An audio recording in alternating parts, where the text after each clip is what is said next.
Eh bien, rebonjour, et grâce à la magie de la technologie, on se retrouve dans le sol du pavillon Michel Sarrazin et je vais vous présenter l'appartement, vous faire visiter l'appartement intelligent qu'on a ici à l'UQTR. Alors, l'appartement ici, il est utilisé pour 3 fonctions principales. D'abord, il est utilisé pour faire de la formation. Alors, pour les personnes qui veulent savoir comment on intègre les technologies en milieu résidentiel, c'est un excellent lieu pour pouvoir venir essayer différentes technologies et faire de la formation pour ensuite être capable d'appliquer les technologies dans les milieux résidentiels des personnes qui présentent une déficience intellectuelle ou un trouble envahissant du développement. C'est aussi un lieu de développement technologique. En fait, ce qu'on fait ici, c'est qu'on essaie de développer les technologies du futur, de s'imaginer, qu'est-ce que les personnes auraient besoin dans le futur pour intégrer dans leur environnement. Et nous, ce qu'on essaie de faire, c'est de développer ces technologies-là avec des équipes en informatique et de les implanter et de les essayer ici. Une autre fonction qu'on a, c'est bien sûr de regarder les technologies qui sont disponibles sur le marché. Et ensuite, intégrer ces technologies-là dans l'appartement ici et les expérimenter pour voir si ça fonctionne réellement auprès des personnes ou comment on pourrait adapter ces technologies-là pour favoriser une intégration dans le milieu résidentiel pour les personnes qui ont une déficience intellectuelle ou un trouble envahissant du développement. Alors, si vous remarquez ici, l'appartement, il ressemble essentiellement à un appartement qu'on retrouverait dans la communauté. Alors, c'est exactement la même chose, on a toutes les mêmes pièces, sauf que l'appartement ici sera entièrement informatisé. En fait, il y a une multitude de technologies qui sont déjà implantées, mais au fil des années, on va implanter des technologies supplémentaires et examiner comment elles peuvent aider les personnes. Alors, si on regarde ici au niveau du salon, on a un salon tout à fait traditionnel, à une exception près. En fait, on a un écran de télévision, mais c'est un écran tactile. C'est drôlement intéressant d'utiliser cet écran tactile-là. En fait, l'écran, il est branché non seulement au câble pour pouvoir écouter la télévision, mais il est aussi branché à un ordinateur qui permettra à la personne d'obtenir une série d'informations, d'avoir accès à l'Internet sur son écran de télévision. La personne pourrait même utiliser Skype avec son écran de télévision et pouvoir communiquer avec quelqu'un directement dans son salon. Alors, ce qui est intéressant, comme je vous disais, c'est l'écran tactile qui permet de déplacer les objets. La personne n'a pas besoin de clavier, pas besoin de souris. Elle peut utiliser son écran en tapant directement dessus. Vous avez ici un exemple d'application. En fait, c'est l'agenda Gmail. C'est un agenda qui est disponible sur Internet. Ce qui est intéressant avec cet agenda-là, en fait, c'est qu'on peut entrer des rendez-vous à distance, donner de l'information à la personne, et ensuite, cette information-là peut être transmise sur un iPod, sur un iPhone, un iPad qui est disponible dans la maison de la personne. Alors, si la personne a un rendez-vous chez le dentiste, par exemple, on pourrait, de notre maison, lui indiquer qu'elle a un rendez-vous et ensuite, le message serait transmis dans sa maison, dans son appartement, en lui faisant un rappel. Alors ça, c'est l'écran tactile qui est disponible ici, qui nous permet d'avoir plusieurs informations, mais aussi de pouvoir manipuler l'information et d'avoir accès à plein de choses. Ça, c'est le premier aspect. Dans un deuxième temps, on a aussi la cuisine. La cuisine qui nous permet de mener des expérimentations sur la réalisation des tâches quotidiennes. Par exemple, on pourrait expérimenter la réalisation de recettes. Mais aussi, on pourrait regarder au niveau de la sécurité. Donc, comment on peut faire en sorte que l'environnement ici soit sécuritaire pour la personne. Vous allez remarquer qu'on utilise des codes couleurs pour faire nos expérimentations. C'est drôlement plus facile pour les personnes et ça nous permet de leur donner des indices sur les vidéos qu'on présente ou les images qu'on présente dans la cuisine pour faire de l'assistance à la réalisation des recettes. Aussi, l'environnement ici est organisé pour favoriser l'autodétermination et donner des indices à la personne quand elle réalise des tâches. Par exemple, au niveau de la conception de la cuisine, ce qu'on a fait ici, c'est de l'organiser en fonction de la séquence de réalisation d'une recette. Alors la personne, elle a le garde-manger au bout, le réfrigérateur, elle prend ses ingrédients, peut faire la préparation ici, ensuite s'en va au four, fait sa préparation et sa cuisson, et s'en va graduellement vers les autres étapes pour finir avec la vaisselle. Alors ça, c'est une façon d'organiser l'environnement pour aider la personne et lui donner un certain nombre d'informations dans son environnement.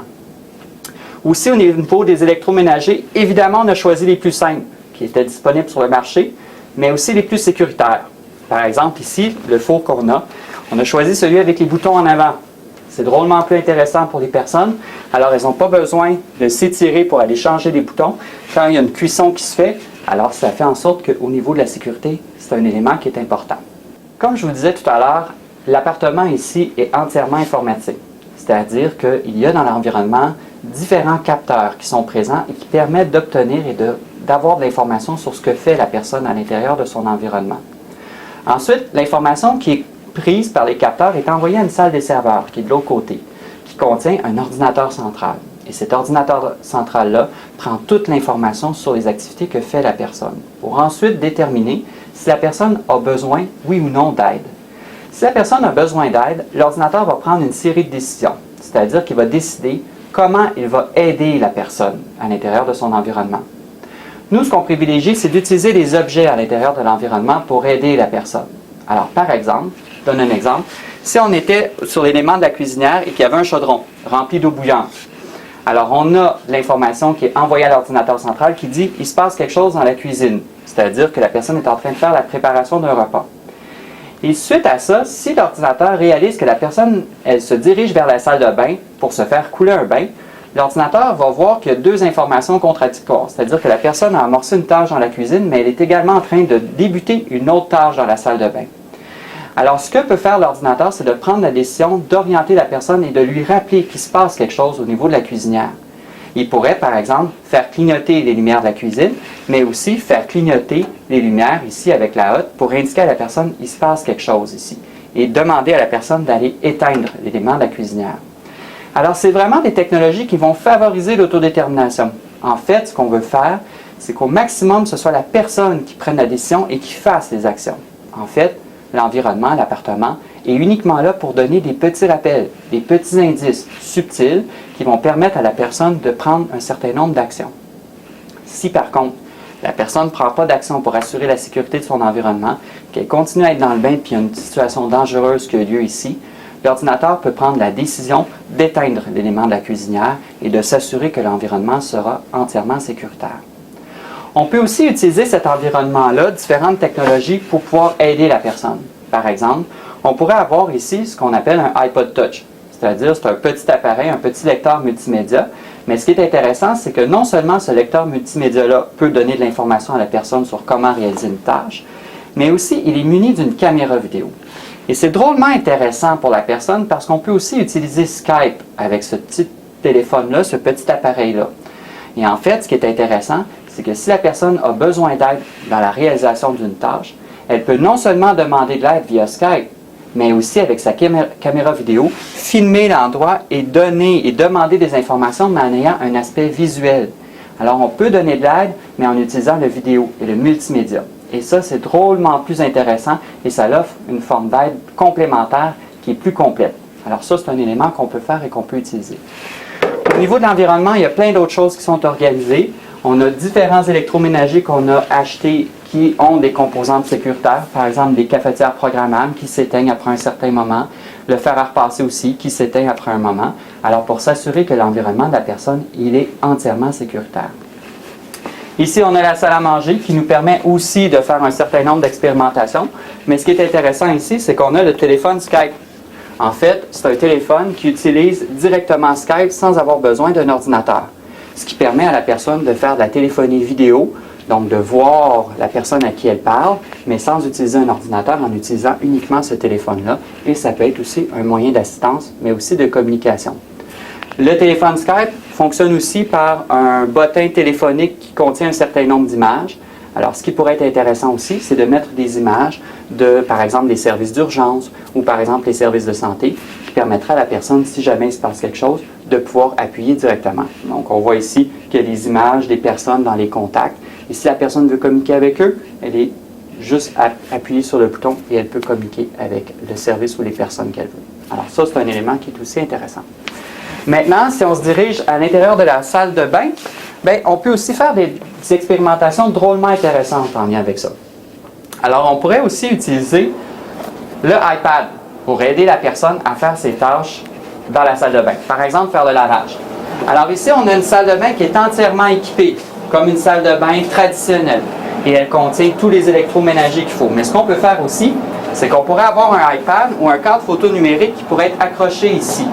Et ce que ça permettrait, c'est qu'on pourrait présenter sur l'iPad, je vous donne un exemple ici, les tâches pour faire son lavage. Alors la personne, sous la forme imagée, on pourrait avoir les différentes étapes qui lui permettent de faire son lavage. Et ça, bien, ça lui permet de donner une forme d'assistance aussi également. Ici aussi, à l'intérieur de l'environnement, ce qu'on a, on a des capteurs qui nous permettent de savoir, par exemple, le niveau d'eau. Donc, si par exemple la personne se fait couler un bain ou fait couler de l'eau dans le lavabo, on est en mesure de savoir le niveau d'eau.